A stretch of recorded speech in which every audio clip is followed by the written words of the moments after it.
Good morning, students. So in the last class we had a discussion on importance of communication. So in ಉಳಿದಂಥ ಎರಡು concepts ಯಾವುದು ಅಂದರೆ barriers to communication and how to overcome the barriers of that communication. So ಇವತ್ತಿನ ಕ್ಲಾಸಲ್ಲಿ barriers ಏನು ಅನ್ನೋದನ್ನು ತಿಳ್ಕೊಳ್ಳೋಣ. ಅಂದರೆ ಎಫೆಕ್ಟಿವ್ ಆಗಿ ಕಮ್ಯುನಿಕೇಷನ್ ಬರೋದಕ್ಕೆ ಏನೇನು ಅಡೆತಡೆಗಳಿರುತ್ತೆ ಅಥವಾ ಯಾವ್ಯಾವ ಹಿಂಡ್ರೆನ್ಸಸ್ ಇರುತ್ತೆ ಅನ್ನೋದನ್ನು ಸ್ಟಡಿ ಮಾಡೋಣ. ಸೊ ನಾಳಿನ ಕ್ಲಾಸಲ್ಲಿ ಈ ಹಿಂಡ್ರೆನ್ಸಸ್ ಅಥವಾ ಈ ಅಬ್ಸ್ಟಿಕಲ್ಸ್ ಅಥವಾ ಈ ಬ್ಯಾರಿಯರ್ಸನ್ನು ಹೇಗೆ ಓವರ್ಕಮ್ ಮಾಡಿ ನಮ್ಮ ಕಮ್ಯುನಿಕೇಷನ್ ಪ್ರೋಸೆಸನ್ನು ಎಫೆಕ್ಟಿವ್ ಆಗಿ ಮಾಡ್ಕೊಬೋದು ಅನ್ನೋದ್ರ ಬಗ್ಗೆ ದಟ್ ಮೀನ್ಸ್ ಒಂದು ಕ್ವೆಶನ್ ಬರುತ್ತೆ. ಹೌ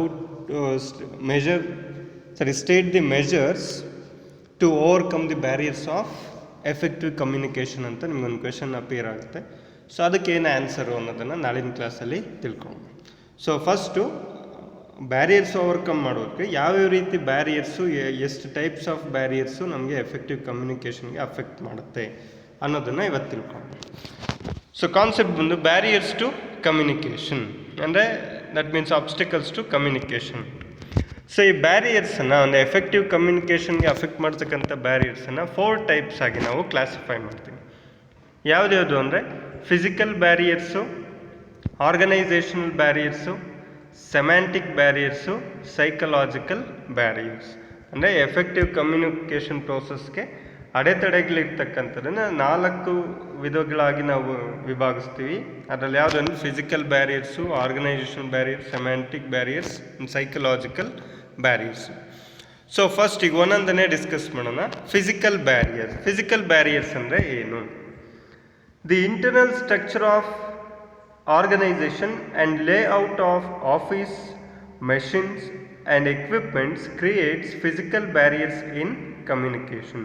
So physical barriers ಕಿಲ್ ಅಫೆಕ್ಟ್ ಮಾಡ್ತಕ್ಕಂಥದ್ದು ಯಾವುದು ಅಂದರೆ internal structure of the organisation and layout of office layout ಏನಿದೆ, ನಾವೇನೇನು ಪ್ಲ್ಯಾನ್ ಮಾಡಿದ್ದೀವಿ, and then machines and equipments creates physical barriers in communication. So ಮೆಷಿನರೀಸನ್ನು ಇನ್ಸ್ಟಾಲ್ ಮಾಡೋದಕ್ಕೆ ಏನು ಲೇಔಟ್ ಮಾಡಿದ್ದೀವಿ, ಆಫೀಸ್ ಲೇಔಟ್ ಏನಿದೆ, ಎಕ್ವಿಪ್ಮೆಂಟ್ಸನ್ನು ಎಲ್ಲೆಲ್ಲಿ ಇಟ್ಟಿದ್ದೀವಿ. ಸೊ ಈ ಪ್ರತಿಯೊಂದು ಕೂಡ ನಮಗೆ ಕಮ್ಯುನಿಕೇಷನ್ ಪ್ರೋಸೆಸ್ಗೆ ಅಫೆಕ್ಟ್ ಮಾಡುತ್ತೆ. ಸೊ ಈ ರೀತಿಯಾದಂಥ ಬ್ಯಾರಿಯರ್ಸು ನಾವೇನಂತ ಕರಿತೀವಿ, ಫಿಸಿಕಲ್ ಬ್ಯಾರಿಯರ್ಸ್.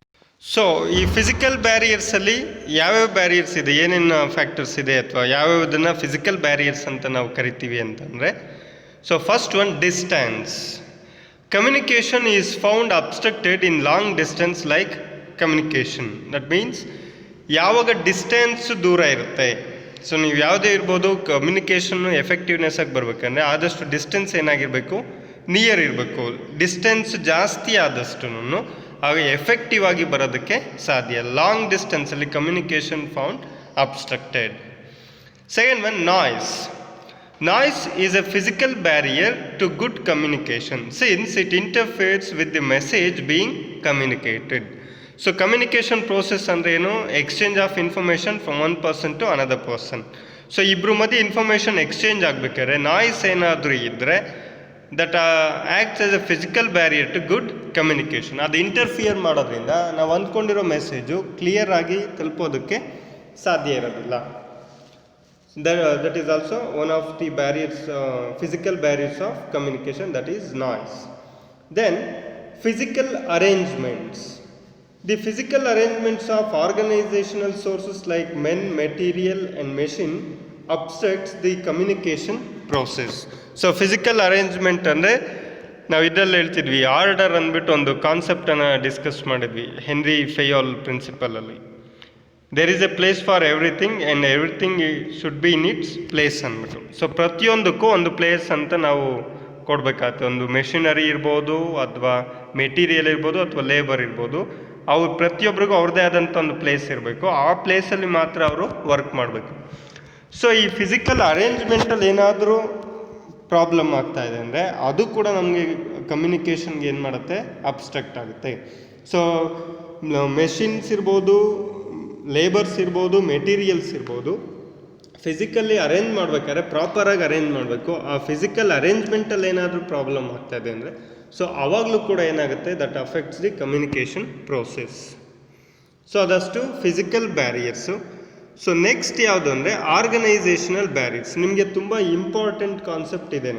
ನಿಮಗೆ ಸಪ್ರೇಟಾಗಿ ಕೇಳ್ತಾ ಇರ್ತಾರೆ 4 ಮಾರ್ಕ್ಸಿಗೆ, explain the organizational barriers to communication. So organizational barriers, these arise from the organizational goals, regulation, structure and culture. So organization goals, rules and regulations, structure, follow ಮಾಡ್ಕೊಬಂದಂಥ ಕಲ್ಚರು, ಇದೆಲ್ಲನೂ ಆರ್ಗನೈಸೇಷನಲ್ ಬ್ಯಾರಿಯರ್ಸ್ಗೆ organization barriers ಆಗಿ act ಮಾಡುತ್ತೆ. And also that affect the effective communication process. First one ಏನು organizational ಬ್ಯಾರಿಯರ್ಸಲ್ಲಿ? First one structure complexities. Difficult organizational structure creates barrier for free flow of information. So organisation structure simple ಆಗಿದ್ದರೆ information ಕೂಡ ಏನಾಗುತ್ತೆ, from one level to another level ಅಥವಾ from one department to another department ತುಂಬ ಫ್ರೀಯಾಗಿ flow ಆಗುತ್ತೆ information. ಈ organization structure complex ಆದಷ್ಟು information ಕೂಡ ಫ್ರೀಯಾಗಿ ಫ್ಲೋ ಆಗೋದಕ್ಕೆ ಸಾಧ್ಯ ಇಲ್ಲ. That creates barriers for free flow of information. So simple organization structure ಇದ್ದರೆ ತುಂಬ ಈಸಿಯಾಗಿ ಇನ್ಫಾರ್ಮೇಷನ್ ಫ್ಲೋ ಆಗುತ್ತೆ.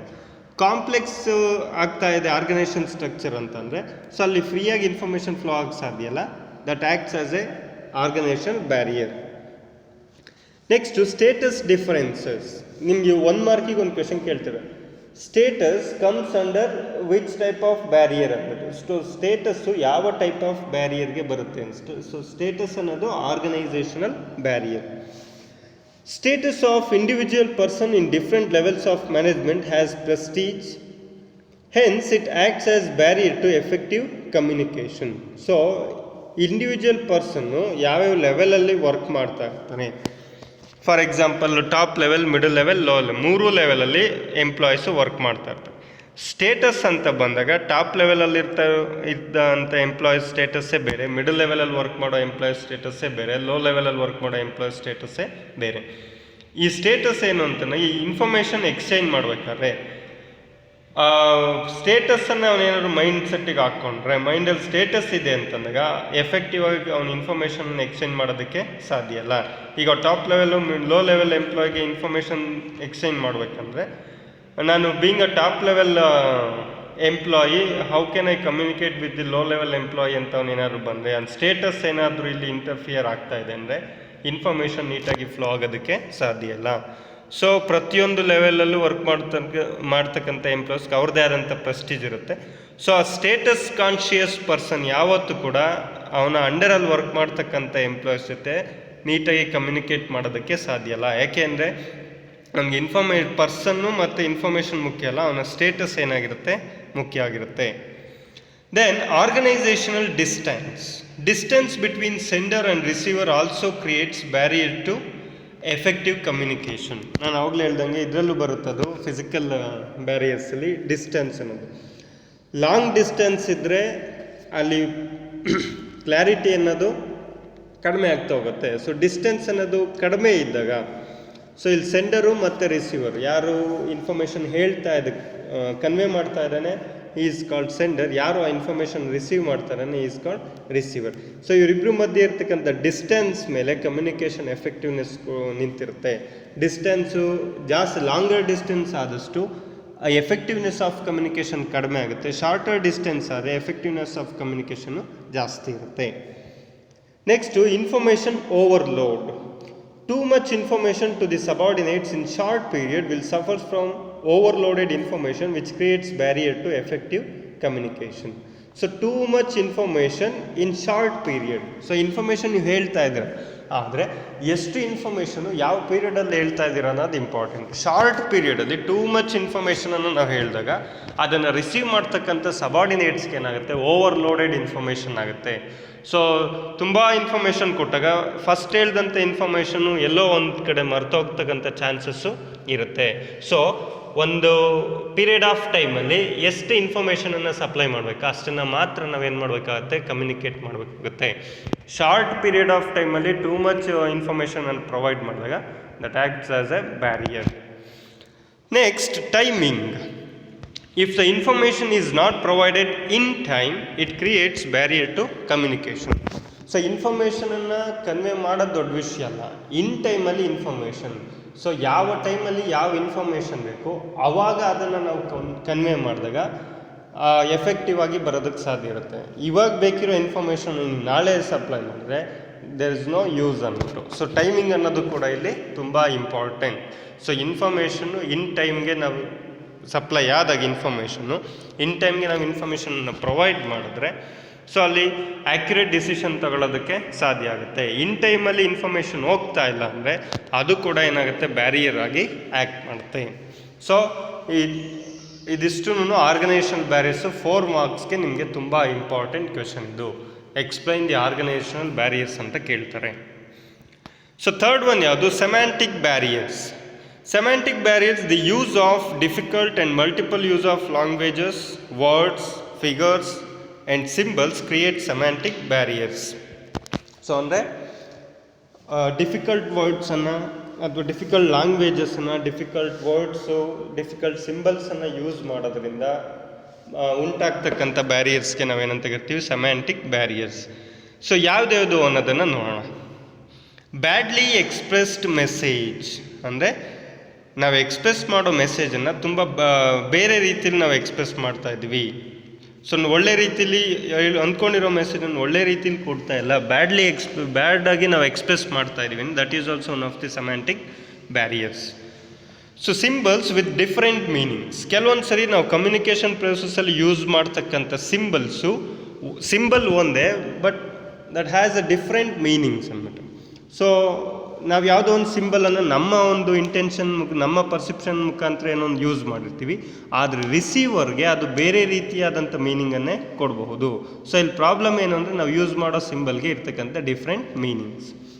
Next faulty translations. ಸೊ ಇದು ಯಾವಾಗ ಬರುತ್ತೆ ಟ್ರಾನ್ಸ್ಲೇಷನ್ ಅಂತ ಬಂದಾಗ, ನನ್ನ ಆಡಿಯನ್ಸ್ಗೆ ನನ್ನ ಲ್ಯಾಂಗ್ವೇಜ್ ಅರ್ಥ ಆಗದೇ ಇದ್ದಾಗ, ಸೊ ಅಥವಾ ಅವ್ರಿಗೆ ಬೇಕಾದಂಥ ಲ್ಯಾಂಗ್ವೇಜಲ್ಲಿ ನಾನು ಹೇಳೋಕ್ಕಾಗದೇ ಇದ್ದಾಗ ಒಬ್ಬ ಟ್ರಾನ್ಸ್ಲೇಟರ್ ಅಂತ ಇರ್ತಾರೆ. ಸೊ ನಾನು ಯಾವುದೇ ಲ್ಯಾಂಗ್ವೇಜಲ್ಲಿ ಮಾತಾಡಲಿ, ಅದನ್ನು ಆಡಿಯನ್ಸ್ಗೆ ಯಾವ ಲ್ಯಾಂಗ್ವೇಜ್ ಬೇಕೋ ಆ ಲ್ಯಾಂಗ್ವೇಜಲ್ಲಿ ಅವ್ರು ಏನು ಮಾಡ್ತಾರೆ, ನನ್ನ ಮಾತುಗಳನ್ನು ಟ್ರಾನ್ಸ್ಲೇಟ್ ಮಾಡಿ ಕಮ್ಯುನಿಕೇಟ್ ಮಾಡ್ತಾರೆ.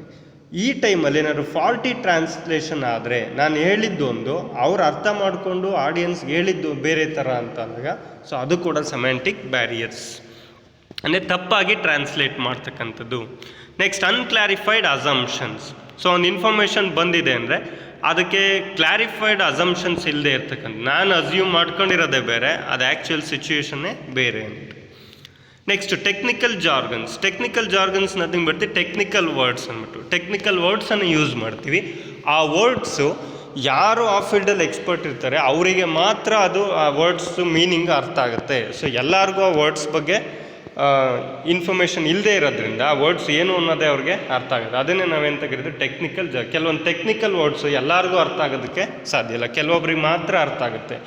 ಯಾರಿಗೆ ಅದು ಅರ್ಥ ಆಗುತ್ತೆ, ಇನ್ಫಾರ್ಮೇಷನ್ ನೀಟಾಗಿ ಫ್ಲೋ ಆಗುತ್ತೆ.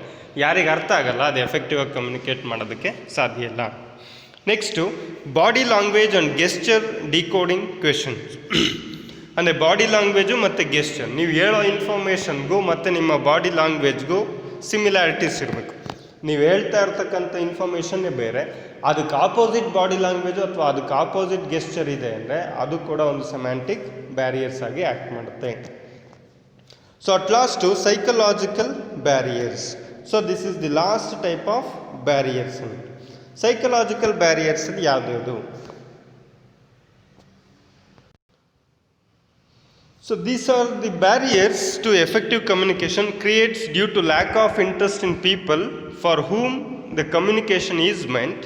People do not pay attention to the communication in which they are not interested. ಅಂದರೆ ಇವಾಗ ಸೈಕಲಾಜಿಕಲ್ ಬ್ಯಾರಿಯರ್ಸ್ ಯಾವಾಗ ಅರೈಸ್ ಆಗೋದು ಅಂತಂದರೆ, ಈ lack of interest in people for whom the communication is meant. ಯಾರಿಗೆ ಕಮ್ಯುನಿಕೇಷನನ್ನು ಹೇಳ್ತಾ ಇದ್ದೀವಿ ಅಥವಾ ಯಾರಿಗೆ ಕಮ್ಯುನಿಕೇಟ್ ಮಾಡ್ತಾ ಇದ್ದೀವಿ ಇನ್ಫಾರ್ಮೇಷನ್ನ, ಅವರಿಗೆ ಇಂಟ್ರೆಸ್ಟ್ ಇಲ್ಲದೆ ಇದ್ದಾಗ ಉಂಟಾಗ್ತಕ್ಕಂಥ ಬ್ಯಾರಿಯರ್ಸ್ ಯಾವುದು? Psychological barriers. ಅದರಲ್ಲಿ ಯಾವುದು? Perception. It is the process of accepting and interpreting the information by the receiver. The analysing and think process of individual also affect the communication. So perception ಅಂದರೆ ಏನಿಲ್ಲ, accepting and interpreting the information. So ನನಗೆ ಬಂದಂಥ ಇನ್ಫಾರ್ಮೇಷನನ್ನು ನಾನು ಯಾವ ರೀತಿ accept ಮಾಡ್ತಾ ಇದ್ದೀನಿ, ಯಾವ ರೀತಿ ಅನಲೈಸ್ ಮಾಡ್ತಾ ಇದ್ದೀನಿ ಮತ್ತು ಯಾವ ರೀತಿ ಇಂಟರ್ಪ್ರಿಟ್ ಮಾಡ್ತೀನಿ, ಈ ಪ್ರೋಸೆಸ್ಗೆ ನಾವೇನಂತ ಕರಿತೀವಿ perception.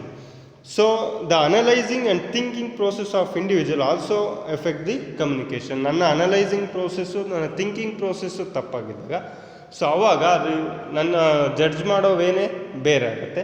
That is also create the barriers, that is mean psychological barriers. ಯಾಕೆಂದರೆ ಇಲ್ಲಿ ಕ್ರಿಯೇಟ್ ಆಗ್ತಾ ಇರೋದು ಪರ್ಸೆಪ್ಷನಿಂದ. ಇನ್ಫಾರ್ಮೇಷನ್ ಏನಾದರೂ ಇರ್ಬೋದು, ಆದರೆ ನಾನು ಅದನ್ನು ತಗೊಳ್ತಕ್ಕಂಥ ರೀತಿ ಮೇಲೆ ಡಿಪೆಂಡ್ ಆಗಿರುತ್ತೆ. Next filtering. Communication sometimes filters the information by the receiver knowingly or unknowingly. So ಗೊತ್ತಿದ್ದೋ ಅಥವಾ ಗೊತ್ತಿಲ್ಲದೇನೋ ಕೆಲವೊಂದು ಸರಿ ಏನಾಗುತ್ತೆ, ಇಂಪಾರ್ಟೆಂಟ್ ಇನ್ಫಾರ್ಮೇಷನ್ನು ಫಿಲ್ಟರ್ ಆಗಿಬಿಡುತ್ತೆ. ನನಗೇನು ಇನ್ಫಾರ್ಮೇಷನ್ ಬೇಕಿತ್ತು ಸೊ ಅದು ಬರದೆ ಬೇರೆ ಬಾಕಿ ಎಲ್ಲ ಇನ್ಫಾರ್ಮೇಷನ್ ಸಿಕ್ತು, ಬಟ್ ಬೇಕಾಗಿರೋ ಇನ್ಫಾರ್ಮೇಷನ್ನು ಫಿಲ್ಟರ್ ಆದಾಗ ಸೊ ಅವಾಗ ನನಗೆ ಪೂರ್ತಿ ಇನ್ಫಾರ್ಮೇಷನ್ ಸಪ್ಲೈ ಆಗಲ್ಲ, ಎಫೆಕ್ಟಿವ್ ಆಗಿ ಕಮ್ಯುನಿಕೇಟ್ ಮಾಡೋದಕ್ಕೆ ಸಾಧ್ಯ ಆಗಲ್ಲ ಅಂತ. Next, distrust. Superiors provide information to the subordinates according to distrust of subordinates the acts. So ಯಾವಾಗ ಪ್ರಾಪರಾಗಿ ಕಮ್ಯುನಿಕೇಟ್ ಮಾಡ್ತೀವಿ, ಯಾವಾಗ ಎಫೆಕ್ಟಿವ್ ಆಗಿ ಕಮ್ಯುನಿಕೇಷನ್ ಪ್ರೋಸೆಸ್ ಬರುತ್ತೆ ಅಂದರೆ ಒಬ್ಬ ಸುಪೀರಿಯರ್ಗೆ ಸಬಾರ್ಡಿನೇಟ್ ಮೇಲೆ ಟ್ರಸ್ಟ್ ಇರಬೇಕು, ನಂಬಿಕೆ ಅನ್ನೋದಿರಬೇಕು.